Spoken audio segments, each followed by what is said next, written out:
نور ہدایت پروگرام میں ہم مفتی صاحب سے مختلف سوالات کرتے ہیں، مختلف ٹاپکس لے کر آتے ہیں۔ بعض اوقات مفتی صاحب ایسا ہوتا ہے کہ ایک صحابی کسی حدیث سے لا علمی کا اظہار کرتے ہیں، انکار نہیں کرتے، جبکہ اگر ہم دیگر صحابہ کرام کو دیکھتے ہیں تو ان کا موقف اس حدیث کے حوالے سے بالکل ان کے مخالف ہوتا ہے۔ عہد رسالت میں دور دور تک اسلام پھیل چکا تھا، تو دور والے آتے تھے، کچھ وقت گزارتے تھے، چلے جاتے، تو یہ مستقل نہیں رہا کرتے تھے۔ تو بعض اوقات انسان یہ کہتا ہے کہ بھی یہ بات میں نے نہیں سنی، تو وجہ یہ ہے کہ وہ ہر وقت موجود نہیں ہوتا تھا۔ بعض روایات میں کتابت حدیث سے صراحتاً منع کیا گیا ہے۔ منکرین حدیث ہیں ان روایات کو دلیل بنا کر کہتے ہیں کہ اگر حدیث حجت ہوتی تو نبی پاک صلی اللہ علیہ وسلم کیوں لکھنے سے منع فرماتے؟ یہ بعض روایات لے کر اعتراض کیا گیا نا، ان سے سوال ہے، آپ تو روایات کو روایات ہی نہیں مانتے، تو پھر آپ روایات کو بنیاد بنا کر اعتراضات کیوں کر رہے ہیں؟ روشنی بلندیوں کا راستہ ہے، یہ جہالتوں کی ظلمتیں مٹائیں گے، یہ عزم ہے، علم نور ہے، علم نور ہے۔ الحمدللہ رب العالمین والصلاة والسلام علی خاتم النبیین، اما بعد فاعوذ باللہ من الشیطان الرجیم، بسم اللہ الرحمن الرحیم۔ الصلاة والسلام علیک یا رسول اللہ، الصلاة والسلام علیک یا حبیب اللہ، الصلاة والسلام علیک یا نبی اللہ وعلی آلک واصحابک یا نور اللہ۔ مدنی چینل کے ناظرین، پروگرام نور ہدایت، اللہ پاک سے دعا ہے اللہ پاک رمضان المبارک کی ان پیاری پیاری گھڑیوں، بابرکت گھڑیوں کی جو سعادتیں ہیں، برکتیں ہیں، اللہ ہم سب کو نصیب فرمائے۔ مدنی چینل کے ناظرین، نور ہدایت پروگرام میں ہم مفتی صاحب سے مختلف سوالات کرتے ہیں، مختلف ٹاپکس لے کر آتے ہیں، بالخصوص وہ ٹاپکس جو بہت اہم ہیں، قرآن، حدیث، مقام نبوت، سیرت۔ اس حوالے سے مفتی صاحب سے الحمدللہ ہم سوالات کرتے ہیں اور پھر مفتی صاحب ان کے جوابات ارشاد فرماتے ہیں۔ آج بھی ہمارے ساتھ محقق اہل سنت، استاذ العلماء مفتی علی اصغر عطاری دامت برکاتہم العالیہ ہمارے ساتھ ہیں۔ آئیے مفتی صاحب کی طرف بڑھتے ہیں۔ السلام علیکم ورحمۃ اللہ وبرکاتہ۔ وعلیکم السلام ورحمۃ اللہ وبرکاتہ۔ مفتی صاحب خیریت سے ہیں آپ؟ الحمدللہ رب العالمین۔ مفتی صاحب، ہمارا پروگرام نور ہدایت اللہ کے فضل سے چل رہا ہے، مختلف ٹاپکس پر گفتگو ہوئی، سیرت کے حوالے سے، مقام نبوت کے حوالے سے 2 قسطیں ہماری ہو چکی ہیں۔ پچھلے ایپیسوڈ میں ہم نے آپ سے سوال کیا تھا کہ کیا صحابہ اکرام نبی پاک صلی اللہ تعالیٰ علیہ وآلہ وسلم کی احادیث لکھنے کا اہتمام کیا کرتے تھے؟ اس پر آپ نے ماشاءاللہ سر حاصل گفتگو فرمائی، آپ نے اس کا جواب ارشاد فرمایا۔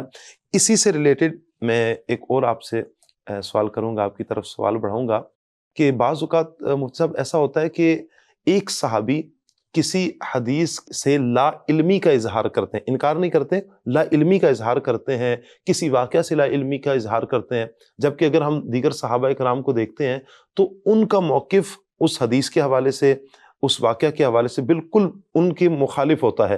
یعنی اگر وہ لا علمی کا اظہار کر رہے ہوتے ہیں تو اس کا وجود اس واقعے کا ہوتا ہے۔ تو حقائق کے اعتبار سے اس کے اسباب کیا ہیں، کیا فرماتے ہیں؟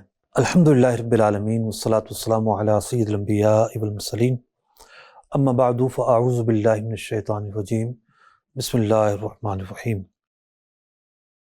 دیکھیے، بقی شریف میں کہا یہ جاتا ہے، جو میں نے کتابوں میں پڑھا، جی کہ 10,000 کے قریب صحابہ اکرام علیہم رضوان مدفون ہیں۔ جی حجت الوداع کے موقع پر تقریباً 1,24,000 صحابہ اکرام موجود تھے۔ صحیح۔ مسجد نبوی شریف کی جو پیمائش بیان کی جاتی ہے، جی اور آج بھی یہ نشاندہی موجود ہے کہ عہد رسالت میں مسجد نبوی اتنی سے تھی۔ صحیح۔ تو وہ جو حصہ ہے مسجد نبوی شریف کا، جی زیادہ سے زیادہ اگر ہم فرض کر لیں تو بیک وقت اس حصے میں 1,000 2,000 افراد جی سمائیں گے مشکل کے ساتھ۔ جی تو نبی مکرم صلی اللہ علیہ وسلم آپ کے بارگاہ میں صحابہ آتے، جی اہل مدینہ تو یہی ہوتے تھے، لیکن مکہ مکرمہ میں بھی صحابہ موجود تھے۔ بالکل۔ خود حضرت عباس رضی اللہ تعالیٰ عنہ مسلمان ہو چکے تھے، جی غزوہ خیبر کے موقع پر ہی مسلمان ہوئے ہیں، مطلب اس وقت مسلمان ہونا ثابت ہے۔ مکہ بھی فتح نہیں ہوا ہے. جی حضور نے فرمایا کہ آپ مکہ جا کر رہو، یعنی فتح مکہ سے پہلے یہ مکہ مکرمہ میں رہتے رہے، صحیح. کیونکہ یہ آب زمزم کے متولی تھے. مکہ مکرمہ میں بہت سارے صحابہ ہیں. جی میں حاضر ہوا عمان کا شہر ہے مسقط. جی مسقط شہر سے تقریباً 80-85 کلومیٹر پر شمائل ایک علاقہ ہے. شمائل بڑا خوبصورت علاقہ ہے. ماشاء اللہ. ایک صحابی رسول رضی اللہ تعالیٰ عنہ کا وہاں مزار ہے. ان کا نام ہے حضرت مازن بن غدوبہ رضی اللہ تعالیٰ عنہ. یہ یہیں کے رہنے والے تھے. اچھا. نہ مکہ مکرمہ کے تھے نہ مدینہ منورہ کے تھے. بت کی پوجا کر رہے تھے. بت بول پڑا میرے اندر کچھ بھی نہیں ہے، اللہ اکبر، تم غلط کر رہے ہو. یہاں وہاں دیکھا، سوچا وہم ہوا ہو. پھر یہ واقعہ دوسری مرتبہ ہوا. صحیح. اب کچھ لوگ ملے، نبی اکرم علیہ السلام کی بعثت کی خبر دی، تجسس بیدار ہوا. جی. جب ہدایت ہوتی ہے نا تو اس سے پہلے بھی کچھ مقدمات ہوتے ہیں. اللہ اکبر. اصل میں وہ فہم کے لیے ہوتے ہیں. جی. ایسا ہوتا ہے. جی. تو بندے کی توجہ جانا شروع ہو جاتی ہے. یہ بارگاہ رسالت میں حاضر ہوئے، 3 مدعا رکھے. ایک یہ رکھا کہ میری اولاد نہیں ہے. صحیح. ایک یہ رکھا کسی بڑے گناہ میں مشغول تھے، ان کی عادت تھی کہ میں اس سے توبہ کر لوں. جی. تیسرا مدعا یہ رکھا کہ میرا جو علاقہ ہے اس میں قحط سالی ہے. جی. ان تینوں معاملات کے لیے دعا چاہیے. جی. بارگاہ رسالت سے جب دعا کی جائے تو کیسے ممکن ہے کہ وہ رد جائے؟ تینوں کی تینوں دعائیں قبول ہوتی ہیں. جی. یہ مشرب اسلام ہوتے ہیں، یہ دعائیں لے کر آتے ہیں، وہ عادت بھی چھوٹ جاتی ہے. اور جب میں ان کے مزار پر حاضر ہوا جی تو کہیں دور سے چشمہ ہے کوئی. اچھا. چشمے کی خالیاں بنتی ہیں، نالیاں بنتی ہیں، وہ جی. پتہ نہیں کہاں کا پانی بہ رہا ہوتا ہے. چشمہ تو میں نے نہیں دیکھا، لیکن وہ پانی جو ہے وہ جاری ہے. ان کی قبر منور سے کوئی 4-5 فٹ فاصلے پہ پانی بہ رہا ہے. واہ. 20 درخت تو میں نے خود شمار کیے. اچھا. یہ نیمبو، یہ انجیر، یہ فلاں یہ فلاں یہ فلاں یہ فلاں. کہاں گئی قحط سالی؟ اب یہ کچھ وقت کے لیے بارگاہ رسالت میں حاضر ہوئے اور واپس اپنے علاقے میں آ گئے. جی. عہد رسالت میں یمن میں اسلام آ چکا تھا. صحیح. یمن ایک بہت دور ملک ہے، ویسے تو متصل ہے عرب شریف سے، لیکن بہت دور ہے. خود مسقط جو ہے یہ بہت دور ہے. بہت دور ہے. بالکل. اچھا. بحرین میں اسلام آ چکا تھا. اچھا. ٹھیک ہے. بحرین بھی مدینہ منورہ سے اتنا قریب نہیں ہے. دور دور تک اسلام پھیل چکا تھا. جی. تو دور والے آتے تھے، کچھ وقت گزارتے تھے، چلے جاتے تھے. پھر مدینہ منورہ کے ارد گرد قریب کے لوگ، مکہ مکرمہ کے لوگ، طائف کے لوگ، ٹھیک ہے، تو یہ مستقل نہیں رہا کرتے تھے. صحیح. تو بعض اوقات انسان یہ کہتا ہے کہ بھی یہ بات میں نے نہیں سنی. جی. تو وجہ یہ ہے کہ وہ ہر وقت موجود نہیں ہوتا تھا. جی. یہ تو تھی ان لوگوں کی بات کہ جو دور رہا کرتے تھے، کچھ وقت کے لیے آتے اور پھر چلے جاتے. جی. تو ان کا اظہار ناعلمی کرنا جی کوئی عجیب بات تو نہیں ہے، نیچرل بات ہے، بالکل فطری بات ہے. آئی کچھ ٹائم کے لیے اور پھر چلے گئے. پھر چلے گئے. جی. انہوں نے نہیں سنا. بالکل. ان تک حضور کے فرامین دوسرے صحابہ کے ذریعے پہنچتے تھے. صحیح. اچھا، اب ایک تو پہلو یہ ہے، بڑے بڑے جلیل القدر صحابہ ہے نا کہ 24 گھنٹے تو ہر صحابی ساتھ نہیں ہے. ایسے ہی ہے. ایک مرتبہ حضرت عمر فاروق رضی اللہ تعالیٰ عنہ، حضرت ابو موسیٰ اشعری رضی اللہ تعالیٰ عنہ آپ کے گھر پہ پہنچتے ہیں. صحیح. اور 3 مرتبہ سلام کرتے ہیں، واپس پلٹ جاتے ہیں. جی. آپ کو ممکن ہے خبر نہ ہوئی ہو.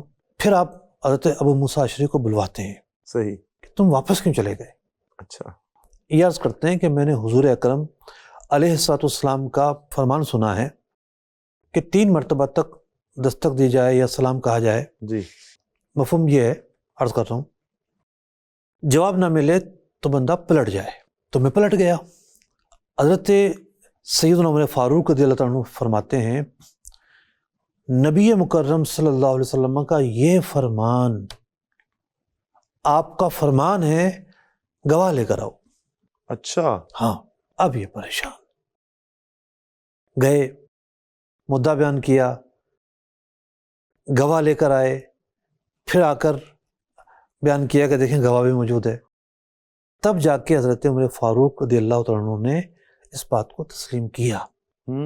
ایک موقع پر حضرت سیدنا ابو بکر صدیق رضی اللہ تعالیٰ عنہ کے پاس ایک سوال پیش کیا گیا. صحیح. سوال تھا دادی کے انتقال سے متعلق کہ دادی کو کتنا حصہ ملے. آپ نے فرمایا کہ نہ تو میں قرآن پاک میں اس مسئلے کو پاتا ہوں اور نہ ہی مجھے نبی مکرم صلی اللہ علیہ وسلم کے فرامین میں یہ بات ملتی ہے. جی. ایک صحابی کھڑے ہوئے حضرت مغیرہ رضی اللہ تعالیٰ عنہ، کہا کہ میں نے حضور اکرم علیہ السلام سے سنا ہے کہ دادی کا اس موقع پر چھٹا حصہ ہوگا. صحیح. آپ نے فرمایا ہاں بھی کوئی ہے جو ان کی مزید تائید کرتا ہے؟ تو حضرت محمد بن مسلمہ رضی اللہ تعالیٰ عنہ کھڑے ہوتے ہیں اور کہتے ہیں کہ ہاں میں نے بھی سنا ہے. اللہ اکبر. حضرت صدیق اکبر رضی اللہ تعالیٰ عنہ رضی اللہ تعالیٰ عنہ جو جانچ پڑتال کر رہے ہیں، ایک فرد نے گواہی دی ہے تو دوسرا فرد مانگ رہے ہیں. احتیاط کا اندازہ بھی ہوتا ہے ہمیں جی کہ حضرات صحابہ کرام علیہم رضوان اس معاملے میں کس قدر محتاط ہوتے بالکل. تھے. یہ بات ان نیچرل ہے جی کہ ہم کہیں کہ ہر صحابی ہر فرمان مصطفیٰ صلی اللہ علیہ وسلم پر مطلع ہو. جی دیکھیے تحویل قبلہ ہوتی ہے. جی. ظہر کی نماز کا وقت تھا، تحویل قبلہ ہو گئی. اب بیت المقدس کے بجائے خانہ کعبہ کی طرف منہ کرنا ہے. جی. بھری مسجد ہے، یعنی حضور اکرم علیہ السلام جس مسجد میں نماز پڑھانے جائیں تو کیسے ممکن ہے کہ وہاں دو چار ہی لوگ ہوں؟ اللہ اکبر. مطلب ٹھیک ٹھاک نمازی ہوں گے. جی مدینہ منورہ میں خبر پھیل گئی جی کہ تحویل قبلہ ہو چکی ہے. جی. اگر یہ ظہر میں ہوا ہے تو مدینہ منورہ میں مسجد نبوی میں باقی نمازوں میں بیت المقدس کی طرف منہ نہیں کیا گیا. جی. انڈرسٹوڈ بات ہے. جی. اب قبا کتنی دور ہے؟ 3 کلومیٹر. 3 کلومیٹر. اہل قبا عصر پڑھتے رہے، مغرب پڑھتے رہے، عشاء پڑھتے رہے بیت المقدس کی طرف رخ کر کے. اہل قبا. اہل قبا. اچھا. مسجد قبا میں جی. خبر نہیں پہنچی ہے. خبر نہیں پہنچی. فجر کی نماز میں انہیں خبر پہنچی ہے. اللہ اکبر. تو پھر انہوں نے نماز میں رخ اپنا خانہ کعبہ کی طرف کیا ہے. صحیح. تو 3 کلومیٹر پہ خبر نہ پہنچنا ایک نیچرل بات ہے. نیچرل ہے. آبادی کم تھی، ذرائع عام رفت ایسے نہیں تھے کہ یہاں سے نکلا وہاں چلا گیا. جی. کوئی ضرورت ہوتی تو لوگ آتے تھے ورنہ نہیں آتے تھے. جو اس دور کا ایک معاملہ تھا، خاص طور پر رات کو تو موومنٹ بالکل نہیں ہوتی تھی، نہ ہونے کے برابر ہوتی تھی. جی. مطلب ایک اور واقعہ میرے ذہن میں آ رہا ہے. حضرت عبادہ بن صامت رضی اللہ تعالیٰ عنہ جو ریبل بیو کی احادیث ہیں اس کے یہ ایک راوی یہ بھی ہیں، کئی صحابہ سے مروی ہے. صحیح. ایک سود کی قسم وہ ہے کہ جو قرآن نے منع کی، جس کی بنیاد قرض ہوتی ہے، جی. مختلف قرض یا دین. اور ایک یہ ہے کہ بھئی سونے کے بدلے اگر سونا بیچنا ہو تو یہ شرط ہے، جی. چاندی کے بدلے چاندی بیچنی ہو تو یہ شرط ہے. ہم جس چیزوں کے بارے میں اور سیم میجرمنٹ وزن یا کیل کے اعتبار سے جی. اگر مطلب سیم چیزیں اگر ان کا تبادلہ ہو تو کیا احکام ہوں گے. جی.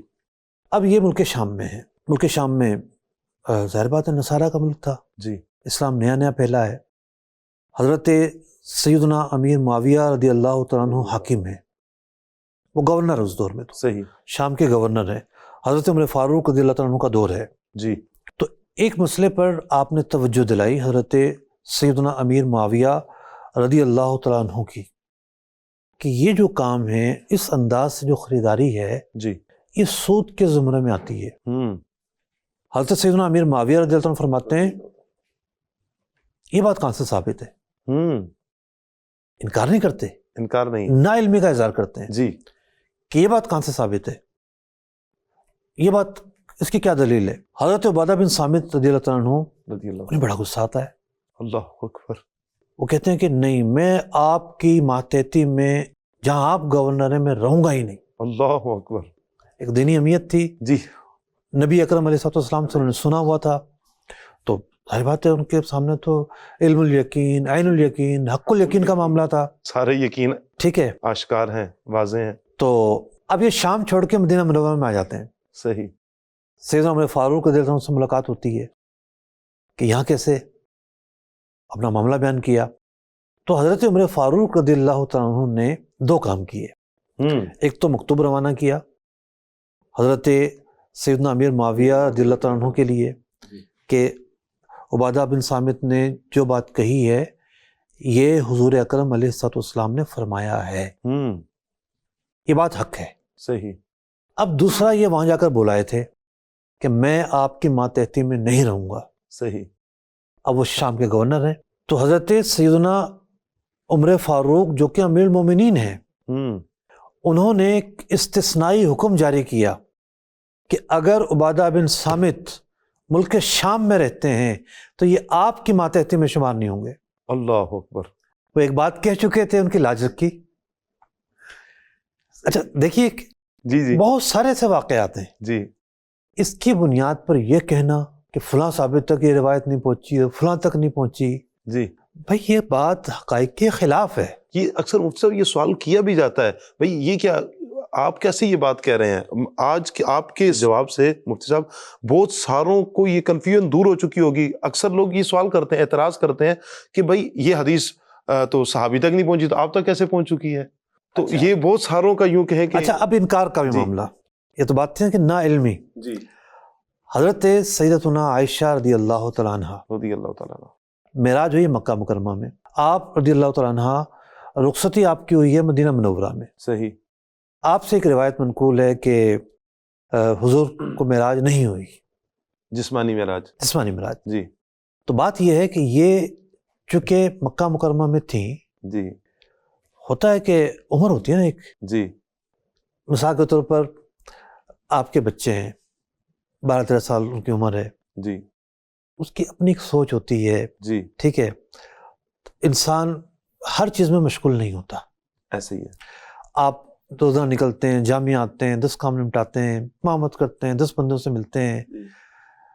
اب آپ جب گھر جائیں گے تو گھر والے ہوں یا بچے ہوں وہ محدود چیزوں کے متعلق آپ سے پوچھیں گے, ڈسکشن کریں گے, سوال کریں گے. یہ ممکنات میں سے ہے. جی.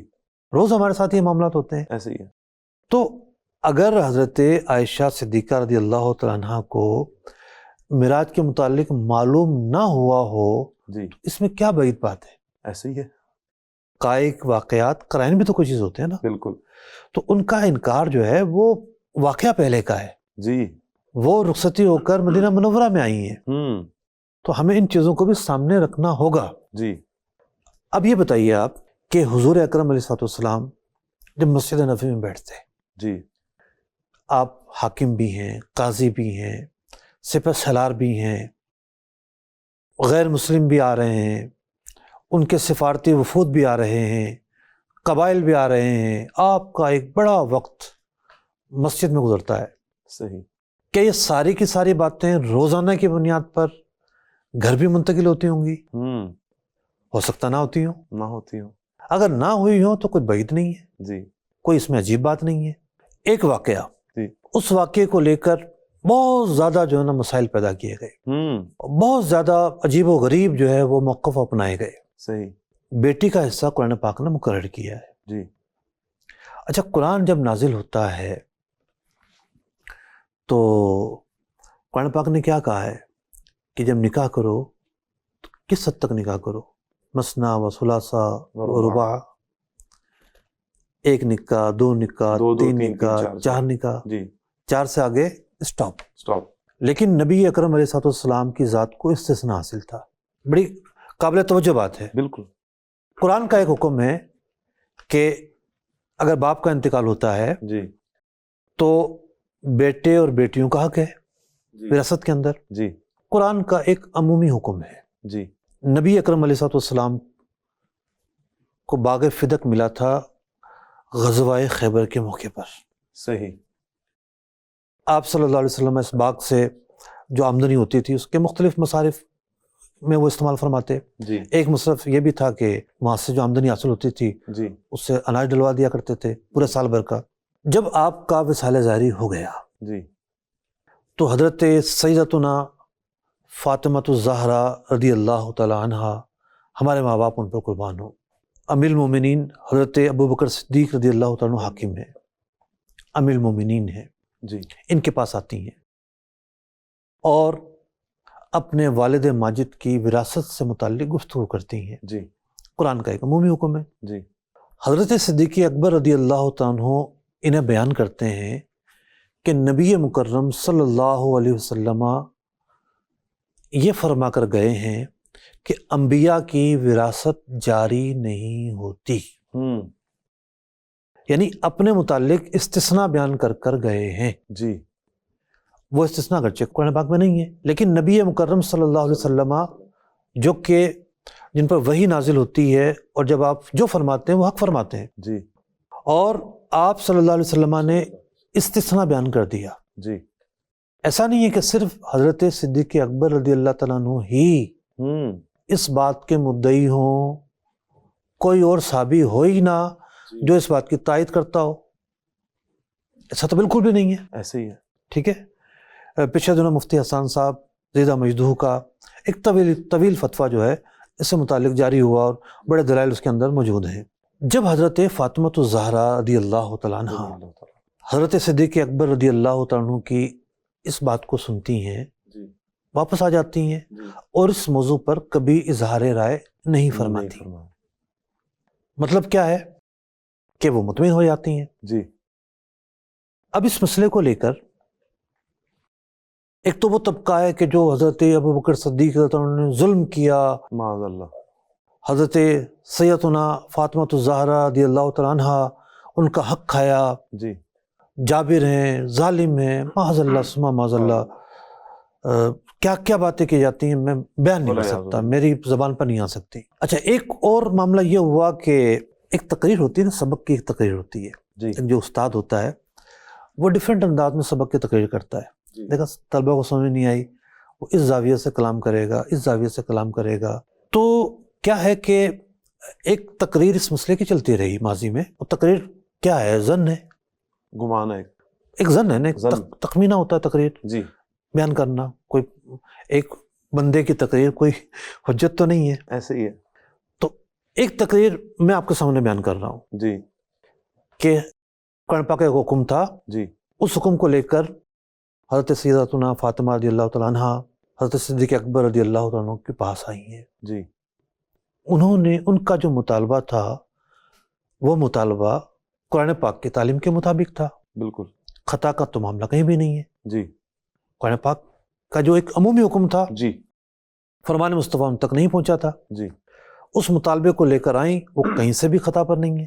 جی ٹھیک ہے، حق بجانے میں مطلب ان کی بات ٹھیک تھی، جی جی ان حقائق کی بنیاد پر بالکل ٹھیک تھی. جی جب انہیں فرمان مصطفیٰ بتایا گیا تو وہ واپس لوٹ گئیں ایکسپٹ کر لیا اور اس موضوع پر اظہار خیال نہیں فرمایا. جی ٹھیک ہے، بات بڑی کلیئر ہے، جی کوئی اعتراض نہیں ہے. یہ بھی ایک تقریر ہے، جی ضروری نہیں کہ ایک ہی زاویے سے تقریر کی جائے. اب علم نہ ہونے پر کسی عمل کا ہونا جی ضروری کہ وہ خطا ہو، قابل مواخذہ ہو. جی میں نے ابھی آپ کے سامنے مثال بیان کی جی کہ اہل قبا، مسجد قبا میں نماز پڑھنے والے جی تحویل قبلہ ہو چکا ہے، وہ نمازیں پڑھ رہے ہیں نماز پڑھ مسجد اقصی کی طرف منہ کر کے. مسجد اقصی کی طرف منہ کر کے انہوں نے 3 نمازیں 4 نمازیں پڑھی. کہیں سے یہ ثابت نہیں ہے کہ نبی اکرم علیہ الصلوۃ والسلام نے یہ فرمایا ہو تم نے خطا کی، یہ تمہاری نماز نہیں ہوئی، یا تم اس نماز کا اعادہ کرو. نزول وحی کا جو زمانہ ہے جی وہاں روز مبالغتاً کہہ رہا ہوں جی اس طرح کے معاملات ہوتے تھے. ایک حکم ہوتا تھا، لوگ عمل کر رہے ہوتے تھے، جی دوسرا حکم آ جاتا تھا. حضور علیہ الصلوۃ والسلام نے سوال پوچھنے پر پابندی لگائی. کثرت سوال کی مذمت کا بھی ایک محدود پس منظر ہے کہ نزول وحی کا زمانہ ہے، یا نہ ایسا سوال کر لو جس کے ذریعے ایک حکم نازل ہو جائے، وہ حکم مسلمانوں کے لیے سخت ہو، شاک کا باعث بنے، دشواری ہو جائے. بنی اسرائیل نے جیسے سوالات کی اور جی ہاں، پھنستے چلے گئے. وہ گائے کا واقعہ ہے بڑا طویل. تو نزول وحی کا جو زمانہ تھا، نزول قرآن کا جو زمانہ تھا، وہ زمانہ تو کبھی نہیں آ سکتا، وہ حالات و واقعات تو کبھی نہیں آ سکتے. ہمیں بات کو سمجھنے کے لیے اس زمانے کو سمجھنا ہوگا، اس دور میں کیا ہو رہا تھا. مطلب ایک حکم آتا، قرآن پاک کی کتنی آیات ہیں جی کہ جن کا حکم جو ہے وہ منسوخ ہوا. بالکل بہت سارے آیات ہیں. جی اب کسی تک وہ بات نہیں پہنچی، ٹھیک ہے، تو اسے تو گناہگار کسی نے قرار نہیں دیا. خطا بار کسی نے قرار نہیں دیا. صحیح. تو نزول قرآن کا جو زمانہ ہے اس کو سمجھنا ضروری ہے. نزول قرآن ہو چکا, پھر تو احکام وہی کے وہ وہی ہیں جو بیان کر دیے گئے تھے. تو نزول قرآن کے موقع پر ایسے واقعات کا ہونا جی یا ایسے واقعات کے ناعلمی ہونا ممکن ہے. ایسے واقعات ہوتے رہیں, کوئی اس کا انکار نہیں کرتا, کوئی بھی انکار نہیں کرتا. بالکل. بعض اوقات جو ہے نا وہ ضد, انا, اپنا موقف یا بیک گراؤنڈ پہ کچھ اور موقف ہوتے ہیں. اللہ تعالیٰ نے جو شرف عطا فرمایا ہے اپنے محبوب صلی اللہ علیہ وسلم کے بعد حضرت صدیق اکبر رضی اللہ تعالیٰ عنہ کو, جو آپ کا مقام ہے, مرتبہ ہے, آپ یار غار بھی ہیں, یار مزار بھی ہیں, نبی اکرم علیہ السلام سے رشتہ داری بھی ہے, آپ کے مقرب ہیں, آپ کے سچے عاشق ہیں. تو بعض اوقات حملہ یہاں کرنا ہوتا ہے, اور پھر اس بات کو بنیاد بنا کے, اس بات کو بنیاد بنا کے, اس خلا میں اپنی بات ڈال کے, اس واقعے کو اپنی تقریر کر کے, اپنی تمید بیان کر کے, اپنا پس منظر بیان کر کے مفادات حاصل کیے جاتے ہیں. جی چلے اس سے قطع نظر, بنیادی سوال ہمارا یہ تھا کہ اگر کوئی صحابہ کرام کے ان واقعات کو بنیاد بنا کے تشکیک پیدا کرے حدیث سے متعلق, جی شک پیدا کر, جو ہم نے جواب دیا ہے اس کی روشنی میں تو واضح ہو جاتا ہے بالکل کہ اس کا جو اعتراض تھا, اس کے جو دلائل تھے, یہ تو مکڑی کے جالے سے بھی کمزور ہیں. جی حقائق تو اس نے چھپائے ہیں, حقائق کے ہوتے ہوئے اس نے اعتراض کسے کر دیا؟ کچھ بھی عقل فہم نہیں تھی. بالکل. کہ 23 سالہ مکی زندگی اور مدنی زندگی جو ہے, جی کیا اس نے اس کا مطالعہ بالکل بھی نہیں کیا اور اس طرح کا اعتراض کر دیا اس نے؟ تو یہ کچھ وہ باتیں تھیں جو میں نے بیان کرنے کی کوشش کی. مفتی صاحب, میں آپ سے ایک سوال کروں گا. بعض روایات میں کتابت حدیث سے صراحتاً منع کیا گیا ہے, اور وہ افراد جو منکرین حدیث ہیں وہ پھر ان روایات کو دلیل بنا کر کہتے ہیں کہ اگر حدیث حجت ہوتی تو نبی پاک صلی اللہ علیہ وسلم کیوں لکھنے سے منع فرماتے؟ اس حوالے سے آپ کی کیا رائے ہے؟ یہ بعض روایات لے کر اعتراض کیا گیا نا. جی بعض روایات لے کر. ان سے سوال ہے, آپ تو روایات کو روایات ہی نہیں مانتے, لیکن انہوں نے اعتراض تو قائم کر رہے ہیں نا استاد صاحب. ایک بات, پہلی بات, جی آپ تو روایات کو روایت ہی نہیں مانتے, جی تو پھر آپ روایات کو دلیل کی بنیاد بنا کر اعتراضات کیوں کر رہے ہیں؟ پہلا اعتراض تو یہ ہے. جی تو آپ نے وہ روایت مان لی, صحیح ہے, ٹھیک ہے, جبھی آپ نے اس کو بنیاد بنا کے اعتراض کیا ہے. صحیح. پہلے تو ایک سوال ہے ان حضرات کے لیے, انتظامی سوال. ٹھیک ہے, اس کا یہ جواب دے سکتے ہیں کہ بھئی ہم تو نہیں مانتے, ہم تو آپ جو مانتے ہو اس کو سامنے رکھ کے ایک سوال قائم کر رہے ہیں. جی یہ روایات موجود ہیں, خود یہ روایت مسلم شریف میں موجود ہے. ایک روایت کو دیکھ کر بقیہ روایات کا انکار کرنا کہاں کا انصاف ہے؟ ہم نے تو دوسرے درجے میں پڑھا تھا منطق کی کتابوں میں کہ تناقض پائے جانے کی 8 شرائط ہیں. صحیح. کوئی ایک شرط بھی نہ پائے جائے تو تناقض نہیں پایا جاتا, یعنی ضد نہیں پائی جاتی. جی ٹھیک ہے, مثال کے طور پر آپ نے کہا میں کل دن میں نہیں آیا, ٹھیک ہے, دوسرے نے کہا کہ نہیں کل آپ دن میں آئے تھے, کل کے دن تو آپ آئے تھے. ان میں تضاد نہیں ہے, کیونکہ آپ دن سے مراد روشنی والا دن لے رہے ہیں. جی ٹھیک ہے, اور دوسرے والے کے ذہن میں روشنی والا مطلب آپ لے رہے ہیں یہ ہے ہی نہیں, وہ کہہ رہا یسٹرڈے کو آپ آئے تھے. جی ٹھیک ہے, صحیح. تو وہی یسٹرڈے کہہ کے پورا دن مراد لے رہا ہے, اس میں جی دن رات دونوں شامل ہو گئے. صحیح. ٹھیک ہے, تو ایک اضافت موجود ہے نا یہاں پر, جی کہ آپ ایک اضافت کے اعتبار سے نفی کر رہے ہیں, وہ ایک اعتبار سے اس بات کر رہا ہے. جی تو یوں تناقض بچے والی باتیں ہیں, تو جی تناقض کو سمجھنا اور جاننا. ہاں عوام جو ہے اس طرح کی باتوں میں کو نہیں سمجھے گی تو وہ باتوں میں بھی آ سکتی ہے. تو جب ایک اس طرح کی روایت ہمارے سامنے آئی تو پہلے تو ہم پس منظر جانیں گے. صحیح. اور پس چلے میں اس روایت کا جواب بعد میں دیتا ہوں. صحیح. ٹھیک ہے, میں کچھ اور روایات آپ کے سامنے بیان کرتا ہوں. جی حضرت ابو ہریرہ رضی اللہ تعالیٰ عنہ بیان کرتے ہیں کہ ایک شخص نے بارگاہ رسالت میں عرض کی, یا رسول اللہ صلی اللہ علیہ وسلم, میں احادیث سنتا ہوں مجھے یاد نہیں رہتی. تو نبی اکرم علیہ الصلوۃ والسلام نے ارشاد فرمایا, استعن بیمینک, اپنے سیدھے ہاتھ سے مدد مانگ.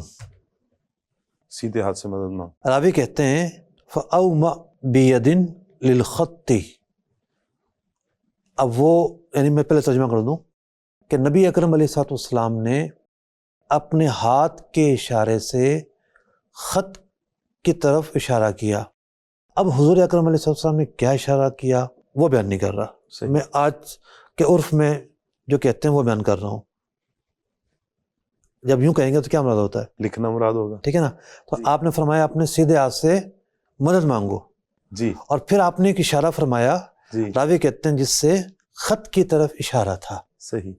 کہ حدیث لکھ لیا کرو. ٹھیک ہے. حضرت عبداللہ بن عمرو بن عاص رضی اللہ تعالیٰ عنہ رضی اللہ تعالیٰ. یہ نبی اکرم علیہ الصلوۃ والسلام کی احادیث مستقل مزاجی سے لکھا کرتے تھے. سبحان اللہ. قریش نے ان سے کہا کہ حضور اکرم علیہ الصلوۃ والسلام بشر ہیں، آپ کو غصہ بھی آتا ہے، آپ کو خوشی بھی ہوتی ہے. تو ان کا کہنا یہ تھا کہ ہر حالت ایسے نہیں ہوتی کہ انسان کے منہ سے درست جملے نکلیں یا انسان کا جو ضبط ہے وہ اپنے کنٹرول میں ہی ہو. انہوں نے ظاہر بات ہے نبی اکرم علیہ السلام کے کمالات کو سمجھا ہی نہیں تھا. جی. تو انہوں نے ایک عام بشر تصور کر کے یہ سوال کیا اور ان کو سمجھایا. حضرت عبداللہ بن عمرو بن عاص رضی اللہ تعالیٰ عنہ کہتے ہیں اس بات کے بعد میں رک گیا. اچھا. لیکن میں نے اس ماجرے کو نبی اکرم علیہ الصلوۃ والسلام کی بارگاہ میں پیش کیا کہ یوں میں لکھتا تھا، قریش نے یوں کہا، میں رک گیا. نبی مکرم صلی اللہ علیہ وسلم نے ارشاد فرمایا، اس ذات کی قسم جس کے قبضہ قدرت میں میری جان ہے، سبحان اللہ. اس منہ سے سوائے حق کے کچھ نہیں نکلتا. سبحان اللہ. واہ. اور حضرت عبداللہ بن عمرو بن عاص رضی اللہ تعالیٰ عنہ نے دوبارہ احادیث کو لکھنا شروع کر دیا. واہ. اب آپ دیکھیے واضح بالکل. یہ احادیث بھی تو ہے نا. جی. جب یہ احادیث ہیں تو بظاہر کیا ہوا؟ ٹکراؤ. جی. ٹھیک ہے. ایک طرف ممانعت اور ایک طرف اس بات. جی. اچھا، ویسے تو ممانعت تو اس بات کے بھی اپنے اصول ہیں. جی. اب ہم آتے ہیں تطبیق کی طرف. جی. تطبیق ایک پورا علم ہے. جی. کہ کیا ان کے درمیان تضاد ہے. میں نے کہا نا کہ کسی چیز کے درمیان تضاد پائے جانے کے لیے 8 شرائط کا پایا جانا ضروری ہے. جی. ٹھیک ہے. تو علماء نے جو ممانعت کی احادیث تھیں اس سے انکار نہیں کیا. صحیح. مانا ہے ان کو مانا ہے. صحیح. جب قرآن نازل ہو رہا تھا، ابتدا میں قرآن نازل ہونا شروع ہوا. جی. لوگوں نے یاد کرنا شروع کیا. جی. نمازوں میں پڑھنا شروع کیا. اہتمام کے ساتھ یاد کرتے تھے قرآن پاک. جی. اچھا، پھر ہر ایک کو لکھنا نہیں آتا تھا. ملے جلے لوگ تھے. اب اس روایت کا علماء نے کئی اعتبار سے، کئی زاویوں سے جواب دیا ہے. ایک اس اعتبار سے جواب دیا ہے کہ یہ نزول قرآن کے ابتدائی زمانوں کی بات ہے. صحیح. قرآن اور حدیث میں فرق رہے. جی. لوگوں کو قرآن کی سمجھ آ جائے. جی. اس کا اسلوب سمجھ لیں. اور وہ وقت ایسا تھا کہ قرآن پاک کی حفاظت تو بڑی اہم چیز ہے. جی. تو یہ بات بیان کی گئی، یعنی جو محدثین بیان کرتے ہیں اور علماء نے بیان کیا کہ کہیں دونوں میں مکسنگ نہ ہو جائے اور دونوں کا امتیاز باقی رہے. پہلے قرآن ہی جو ہے نا وہ لکھتے رہے. صحیح. پھر جو ہے نا یہ ممانعت نہیں رہی تو لکھنے کی ترغیب دی جاتی رہی اور لکھنے کے واقعات بھی ہمیں ملتے ہیں. صحیح.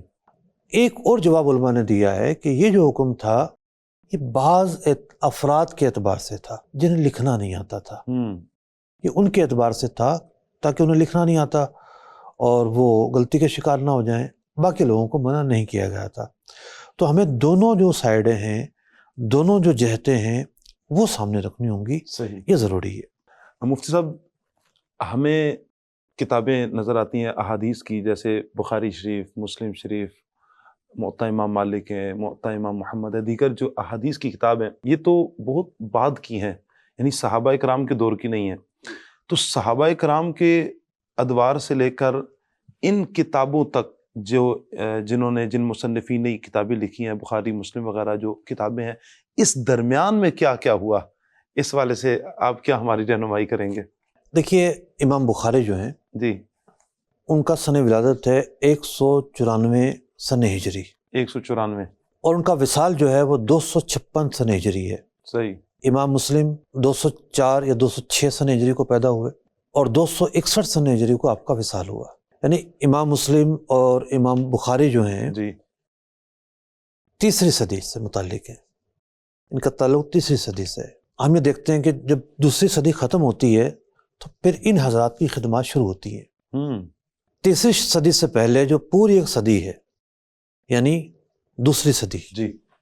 یہ صدی ہے تابعین اور تبع تابعین کی. بعض ایسے صحابہ تھے کہ نبی مکرم صلی اللہ علیہ وسلم کی ظاہری وفات کے بعد ہی ان کا وصال ہوا، قریب وصال ہوا، جیسے حضرت صدیق اکبر رضی اللہ عنہ، حضرت عمر فاروق رضی اللہ عنہ، حضرت عثمان غنی رضی اللہ عنہ، حضرت علی المرتضیٰ کرم اللہ وجہہ الکریم. جی. کوئی بہت لمبا فاصلہ تو نہیں ہے. جی. کچھ صحابہ کرام وہ ہیں کہ جو کافی عرصے تک حیات رہے، جی. جیسا کہ حضرت انس بن مالک رضی اللہ تعالیٰ عنہ، رضی اللہ تعالیٰ. 100 سال سے زیادہ آپ نے عمر پائی. اور بہت سارے صحابہ کرام ہیں جو کافی عرصے تک حیات رہے. تابعین صحابہ کرام سے سیکھتے رہے. تابعین نے کبار صحابہ سے علم حاصل کیا، بہت ساروں نے صغار صحابہ سے علم حاصل کیا. تو یہ سرگرمیاں چلتی رہیں. احادیث کا جو خزانہ تھا صحابہ کرام علیہم رضوان کے سینے سے نکل کر تابعین کی طرف منتقل ہوا. جی. یہ ہم بات کر رہے ہیں پہلی صدی کی. جی. صحابہ کرام موجود ہیں، جی. صحابہ موجود ہیں اور تابعین موجود ہیں. جی. جو صحابہ سے ملے ایمان کی حالت میں اور ایمان کی حالت پر رخصت ہو، جی. وہ تابعی کہلاتا ہے. تابعی. کسی بھی ایک صحابی سے ملا ہو، جی. جیسا کہ امام اعظم ابو حنیفہ رضی اللہ تعالیٰ عنہ، انہیں بعض صحابہ رضی اللہ تعالیٰ عنہ مجمعین کی زیارت نصیب ہوئی ہے. سبحان اللہ. کوئی روایت کرنا تو ثابت نہیں ہے لیکن زیارت کرنا ثابت ہے. ایک سے زیادہ صحابی رضی اللہ تعالیٰ عنہ کی زیارت کرنا ثابت ہے. اب یہ تسلسل چل رہا ہے. اس کے بعد تبع تابعین آتے ہیں جو تابعین سے علم حاصل کرتے ہیں. یہ جو طبقات ہیں صحابہ کرام، تابعین، تبع تابعین، بہت مضبوط دور ہے. اچھا. جہاں خیانت کا دور نہیں ہے، دیانت کا دور ہے، تقوی پرہیزگاری کا دور ہے، پارسائی کا دور ہے، نفسا نفسی کا دور نہیں ہے. دوسری صدی بڑی انقلابی صدی ثابت ہوتی ہے. اچھا. حضرت سیدنا عمر بن عبدالعزیز رضی اللہ تعالیٰ عنہ کا دور ہے، اللہ اکبر. جو پہلے مجدد ہیں. اللہ تعالیٰ ہر صدی کے اختتام پر ایک شخص کو منتخب فرماتا ہے کہ جو دین کی تجدید کرتا ہے. آپ نے اس ملوکیت میں جو نظام چل رہا تھا، جو جی. نفسا نفسی چل رہی تھی، اس کے برعکس ایک خلافت راشدہ کا قیام کیا. سبحان اللہ.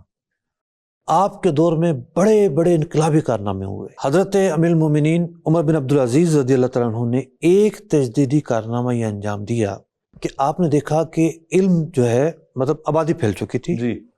اور اسلام جو ہے اس کی جو حدود ہیں، جغرافیائی حدود، جی. بہت وسیع ہو چکی تھی. اچھا، جو علم کے اہل افراد ہیں، جو تباہر رکھتے ہیں، جو دیانت علمی کی وجہ سے مشہور ہیں، جی. تو وہ افراد تو کتنے ہوں گے، مطلب کہاں کہاں پہنچیں گے. اب ضرورت یہ محسوس کی گئی کہ احادیث کو کتابی صورت میں مدون کیا جائے. جن جن کے پاس احادیث ہیں کتابی صورت میں مرتب کی جائے. تبع تابعین بتائیں انہوں نے تابعین سے کیا سیکھا ہے، جی. قلم بند کر دیں، اور تاکہ آگے کے آنے والے جو لوگ ہیں جی. ان کے لیے مشکلات نہ ہوں. تو آپ مدینہ منورہ پر اس وقت جو گورنر تھے حضرت ابو بکر بن حزم رضی اللہ تعالیٰ عنہ، انہیں خط لکھتے ہیں اور انہیں اس بات کا حکم دیتے ہیں اہل علم سے کہیے کہ اپنے علم پر مزید کام کریں، اور کتابت احادیث اور تدوین احادیث کا آپ آرڈر جاری کرتے ہیں کہ بھئی ان علماء سے کہا جائے کہ وہ اسے کتابی صورت میں مرتب کریں. یہ تو ایک مثال ہے. جی. باقی جہاں جہاں صوبے تھے ان صوبوں کے جو گورنر تھے سب کو یہ احکامات جاری کیے گئے. اور پھر جو تبع تابعین تھے، جی. جنہوں نے تابعین سے علم حاصل کیا تھا، ان کے احادیث کے ذخیرے آنا شروع ہو گئے. مدینہ منورہ میں امام مالک رضی اللہ تعالیٰ عنہ موطا لکھتے ہیں، جی. جس کے بارے میں امام شافعی فرماتے ہیں کہ روئے زمین پر اس سے مستند کتاب حدیث کی کوئی نہیں ہے۔ اللہ اکبر۔ اسی طریقے سے امام ابن اسحاق مدینہ منورہ میں وہ ذخیرہ حدیث پر ایک ذخیرہ مدون کرتے ہیں، جی کوفہ میں امام ثوری یہ کام کرتے ہیں، بصرہ میں امام حماد بن سلمہ، اور اسی طریقے سے امام ربیع بن صبیح، یمن میں حضرت معمر رضی اللہ تعالیٰ عنہ، رضی اللہ تعالیٰ۔ انہوں نے جو اپنے اساتذہ سے حدیث لکھی جی ایک کتابی صورت میں جمع کرتے ہیں۔ صحیح۔ اسی طریقے سے رائے کے علماء میں سے حضرت جریر بن عبد الحمید، خراسان میں حضرت عبداللہ بن مبارک، شام میں امام اوزاعی رحمۃ اللہ تعالیٰ علیہ، یہ تو چند نام ہیں جی جنہوں نے احادیث کو کتابی صورت میں اپنے اساتذہ سے جو کچھ سیکھا تھا اس کو جمع کیا، جی مدون کیا۔ اب ان کے درمیان دو ہی واسطے ہیں، انہوں نے اپنے استاد سے سنا جو تابعی ہیں، تابعی ہیں، اور وہ تابعی صحابی رسول سے روایت کر رہے ہیں، جی اور وہ نبی اکرم علیہ الصلوۃ والسلام کے بارے میں بتا رہے ہیں، صحیح آپ کا قول فعل تقریر کو بیان کر رہے ہیں۔ صحیح، تو ان کے جو ذخیرے ہیں وہ کتنے مستند ہوں گے۔ بے شک۔ اب نبی مکرم صلی اللہ علیہ وسلم کے بعد یہ جو تین طبقات تھے، صحابہ، تابعین، تبع تابعین، جی جب زمانہ آگے بڑھتا ہے، تیسری صدی کی طرف جب زمانہ جاتا ہے، جی تو اب تھوڑی سی پیچیدگی مزید بڑھتی ہے۔ تابعین ظاہر بات ایک مقام اور مرتبہ رکھتے ہیں۔ جی اب احادیث کے معاملے میں یوں تھا کہ ضرورت یہ محسوس کی گئی کہ راوی کی پڑتال ہو۔ جی راوی کو۔ آج تک کسی نے نہیں کہا کہ امام ثوری کون ہے، جرا کرو ان پر، امام اوزاعی کون ہے، جرا کرو ان پر، امام مالک کون ہے، جرا کرو ان پر، امام حماد کون ہے، جرا کرو ان پر۔ یہ تو اتنی بڑی ہستیاں ہیں، مقام اور مرتبہ رکھتی ہیں، جی یہ تو اپنے فن کے امام ہیں، جی محدثین کے استاد ہیں، محدثین تو قدم قدم پر ان کے محتاج ہیں۔ لیکن جب بعد میں پھیلاؤ شروع ہوا تو پھر کیا ہوا کہ جانچ پڑتال کی ضرورت محسوس کی گئی، پرکھنے کی ضرورت محسوس کی گئی۔ امام احمد بن حنبل رضی اللہ تعالیٰ عنہ مسند لکھی جانے لگی۔ مسند کیا ہوتی ہے کہ آپ یوں سمجھیے کہ الفابیٹک طریقے سے حدیث کو لکھا جاتا ہے۔ صحیح۔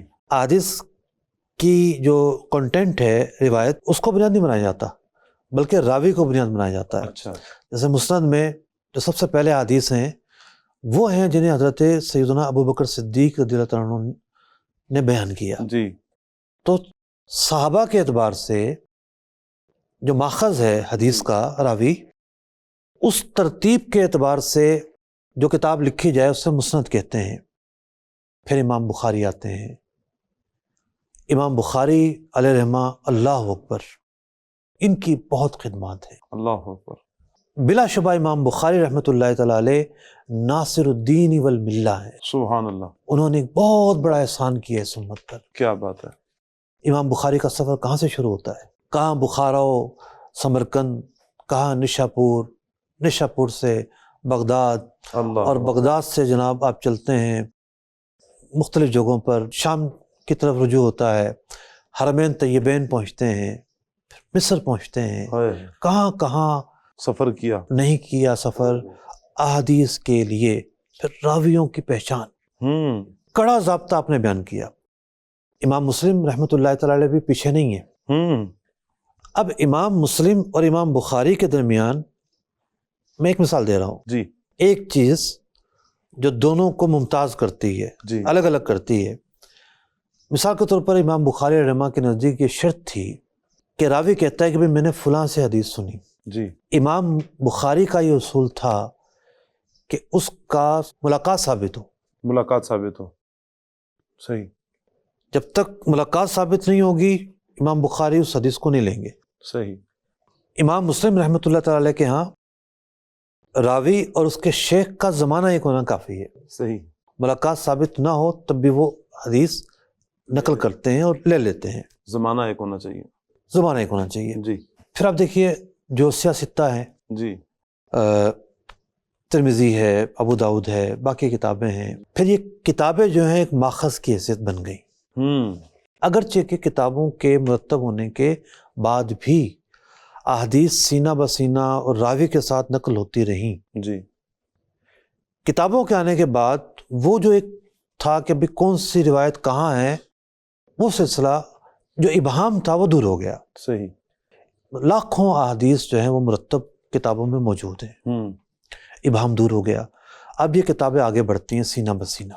صحیح. سینہ بسینہ مطلب ہر دور کے اندر علماء اپنے طلباء کو سند دیتے ہیں جی.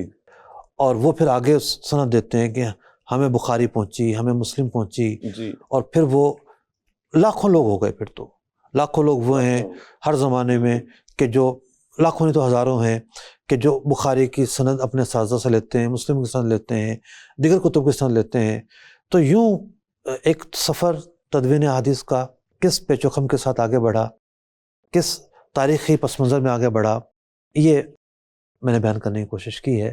اللہ پاک ہمیں بھی جو احادیث مبارکہ ہے ان کی برکات عطا فرمائے. اچھا، حدیث جو ہے بڑا روحانی موضوع ہے، بڑا روحانی موضوع ہے. احادیث مبارکہ جو ہے نا، پڑھنا پڑھانا بڑی روحانیت اس سے حاصل ہوتی ہے. سبحان اللہ. اور خاص طور پر دورہ حدیث کا جو کمرہ ہوتا ہے جی. فضائی اور ہوتی ہے. بے شک. استاد پڑھا رہا ہو، طلبہ پڑھ رہے ہوں، بڑا ایک روحانی ماحول ہوتا ہے. تو اللہ پاک ہمیں احادیث مبارکہ کی روحانیت عطا فرمائے، برکات عطا فرمائے، اور خدمت حدیث کرنے کی اور طالب حدیث رہنے کی توفیق عطا فرمائے. اور اللہ پاک ان خدمات کی طفیل بلا سبب ہماری مغفرت فرما دے، آمین، بخش دے. ناظرین، ہم نے ان سیریز میں بہت اہم گفتگو مفتی صاحب سے سنی احادیث کے حوالے سے، بالخصوص احادیث پر جو اعتراضات ہوتے ہیں، منکرین جو احادیث پر اعتراضات کرتے ہیں اور جو شکوک و شبہات ڈالتے ہیں، ان کا بالتفصیل ہم نے مفتی صاحب سے جواب لیا ہے. اس کے علاوہ تدوین حدیث یعنی احادیث کو جمع کرنا، کتابی شکل میں آنا، پھر صحابہ کرام کے دور سے لے کر پھر یہ جو بخاری شریف، مسلم شریف، دیگر جو کتابیں احادیث کی نظر آتی ہیں، ہمیں اس طرح کی بہت ساری معلومات الحمدللہ ہمیں حاصل ہوئی ہے. مدنی چینل کے ناظرین، انشاءاللہ نئے موضوع کے ساتھ ایک مرتبہ پھر ملیں گے. صلو علی الحبیب صلی اللہ تعالی علی محمد صلی اللہ علیہ وسلم. علم روشنی بلندیوں کا راستہ ہے، یہ جہالتوں کی ظلمتیں مٹائیں گے.